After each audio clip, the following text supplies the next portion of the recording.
Nacházíme se ve čtvrti Palohejna na okraji Helsinek a za námi je aréna, jedno z 5 míst, kde IFK Helsinki vychovává 800 dětí, 600 kluků a 200 děvčat. A my se s Petrem pokusíme dobrat kořenů finského zázraku mládežnických úspěchů poslední dekády.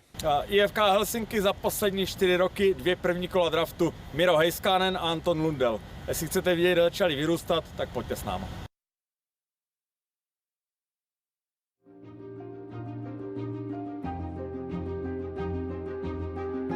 Well, at the moment we have approximately 600 boys and 200 girls playing in our junior club. And over the last 2 years, the amount of girl and women hockey players have been increasing. Our program starts with our hockey school with 4 to 6-year-old kids.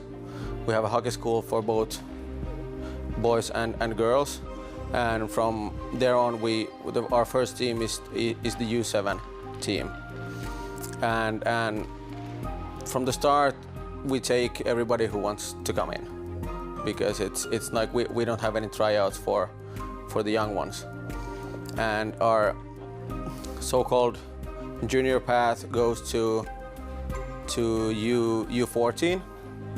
And after that, next year, U15, that's when we have the first, if you can call this classic tryouts.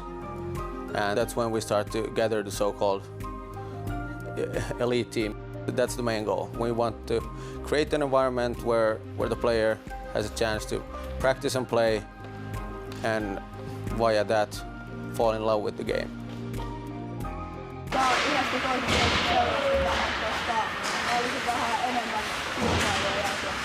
No mä oon ollut koko aika IFK:ssa. No varmaan se joukkuehenki ja saa olla kavereiden kanssa samalla kuin pelaa jääkiekkoa. Tehdä maaleja ja taklaa tyyppejä. Za námi právě trénuje kategorie IFK Helsinki U15, tedy 14letí kluci. A Petře, já myslím, že to je ta poslední kategorie, v které se český a finský hokej ještě dokážou vyrovnat. Ale potom někde nastane zlom, kdy Finové dokážou vyprodukovat spoustu vynikajících mladých hráčů pro SM ligu a naopak u nás nemáme dost mladíků pro extraligu. Kde vzniká tenhle rozdíl? Kde vzniká rozdíl? Napadá mě konkurence, slyšeli jsme počty, které IFK Helsinki má, my sledujeme trénink 15letých kluků, ale ne všichni už o rok později půjdou do dorostenecké kategorie, protože IFK Helsinki jako organizace vybírá z dalších 7-8 týmů na prvním tryoutu, kde ti nejlepší udělají prvoročáky v dorostu, potom druhoročáky v dorostu, to znamená, můžeme říct konkurence. Další věc je spolupráce. Úplně jiná kultura, prostředí, spolupráce rodičů, trenérů, samotných hráčů, školy, organizace dohromady. To je další výrazný aspekt, který Finové mají na své straně. I proto o několik let později produkují tak špičkové hráče. We want to give them the opportunity to be as good as they can by themselves, and of course we're there to provide the possibility.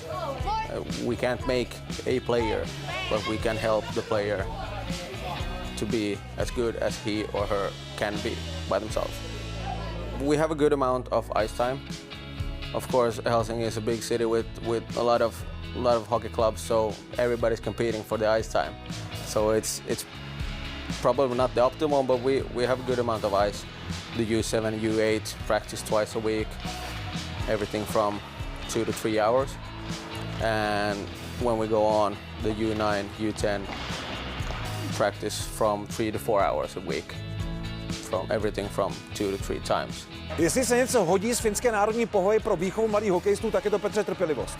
A klid, Roberte. Trpělivost a klid, tyhle 2 slova, i tenhle dnešní trénink, který sledujeme, byly tam dobré věci, ale i nepovedené věci. Trenér nepanikaří, vezme si kluka bokem, vysvětlí mu to a nechá ho to udělat znova. Provedení opět špatný nevadí, udělej to znova. Vem puk a překonej překážku. Jednoduché pravidlo, které Finové razí už u mladých dětí. Když jsou malí, prostoru je hodně a překážka je naivní. Ale čím více stárnou, tak prostoru ubývá a překážka je chytřejší, je pohyblivější, ale tímhle pravidlem oni se řídí, protože z tohoto základního nastavení vznikají elitní hokejisti.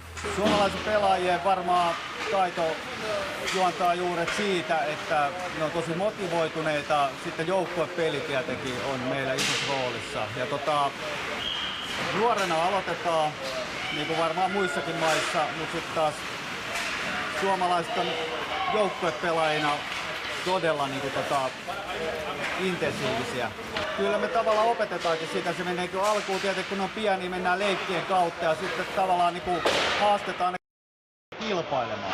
Eli sitten kun ne oppii kilpailemaan ja se kilpailu tulee niillä luonnostaan, niin sitä kautta ne tavallaan oppii sen motivaatio ja kiintyy siihen peliin, kun ne saa kilpailla. Se tulee se kilpailu vietti niille niin kovaksi.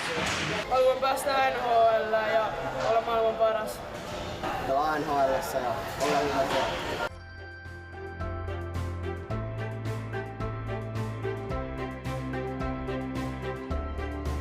IFK Helsinki patří k nejslavnějším klubům ve Finsku, ale pokud v přípravě dětí čekáte nějaký komfort, tak na to zapomeňte. Petře, jsme tady v kabátech, bundách, tak na nule, ale děti se vlastně 45 minut až 60 před každým tréninkem připravují venku, rozcvičují se venku.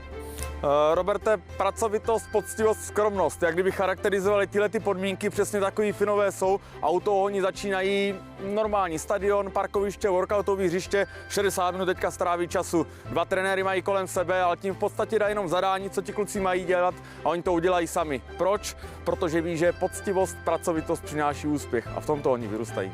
It's custom that we have like these parental meetings with the head coach, maybe the manager of that team and the parents, like let's say from 1 to 5 times a year, depending on what the issue is. But the main idea is that if the parents need to know something, we'll let them know. If they're interested in what we're doing and why, of course we explain it to them. But then again, the parents need to also understand that it's our job and our responsibility to take care of the hockey side, the game, the off-ice, the on-ice training. And that way also give us the space to work. But then again, of course, we need to be open to the parents because they're the ones that are bringing the kids here, driving them, taking care of them when they're not on the ice or off ice with us. So we need to inform them everything they need to know, make sure that they understand how things are going, and if they're interested in it or have any questions, of course we try to answer the best we can. Sometimes there's some issues. Some parents may not be they might not be happy how we train or something, but of course then if we have a good reason why we do something and we can tell them that, it often helps. But it's natural that there are some issues sometimes. Asi máte z toho, co jste slyšeli, správný pocit, že tady ve Finsku je všechno jinak. S obrovským respektem všech klíčových aktérů kolem výchovy mladých hokejistů, trenérů, rodičů a malých hokejistů k sobě navzájem. Jsou určitě objektivní příčiny, proč se Finsku s mládeží tak daří. IFK Helsinki disponuje 10ledovými plochami a to samozřejmě nabízí daleko větší časové možnosti. No a pak je tu také výborná spolupráce mezi školou a hokejem, protože je jasné, že z těch 800 dětí ne každé vyroste do kvalit Antona Lundela nebo Mira Heiskanen. Roberte, přesně tak.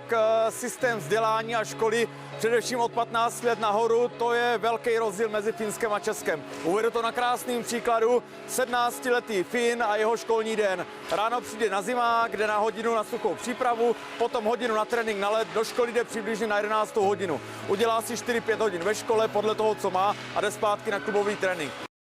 Má nachystáno jídlo, půjde znovu v tom kolečku, suchá příprava a trénink, o 7:30 večer končí. U nás problémy s ledem, i to, co si Roberte ty tady zmínil, ten kluk začíná třeba v 7 ráno let, musí stávat 4:30 brzo, potom jde do školy na 7-8 hodin a potom má nějakou pauzu a jde na ty klubové povinnosti. Tohle je jeden z velkých rozdílů mezi Finskem a Českem, to propojení vzdělání a sportu. On se vähän vaikeeta, kun on niin paljon treenejä, mutta kyllä sit jos ajoittaa kouluun siihen niin hyvin, niin kyllä siitä pärjää. Plus läksyjä on vähän vaikea tehdä, kun on niin paljon treenejä kanssa aamupäivällä, niin pitää tehdä sit illalla väsyneen. In my teams, I've told the kid that, and the parents as well, that if there's a situation that you don't have the time to do your homework, then you stay home and do the homework instead of coming to the rink. That it's important that you take care of your school, and if you miss one practice when you're 10 years old because of the school, it doesn't matter. Náš průzkum výchovy talentů IFK Helsinki končí a Petře bych měl já vybrat jeden nejsilnější dojem, protože není možné všechno vtělit do krátké reportáže, tak řeknu skromnost. That's our main goal. We try to make it possible for as many players as we can to play for our liga. So let's say everything from 2-3 to 5-6 a year, that would be good. And of course, the more the merrier. Every time we get a kid with liga from our own juniors, it's a good sign, because that means that we've done our job.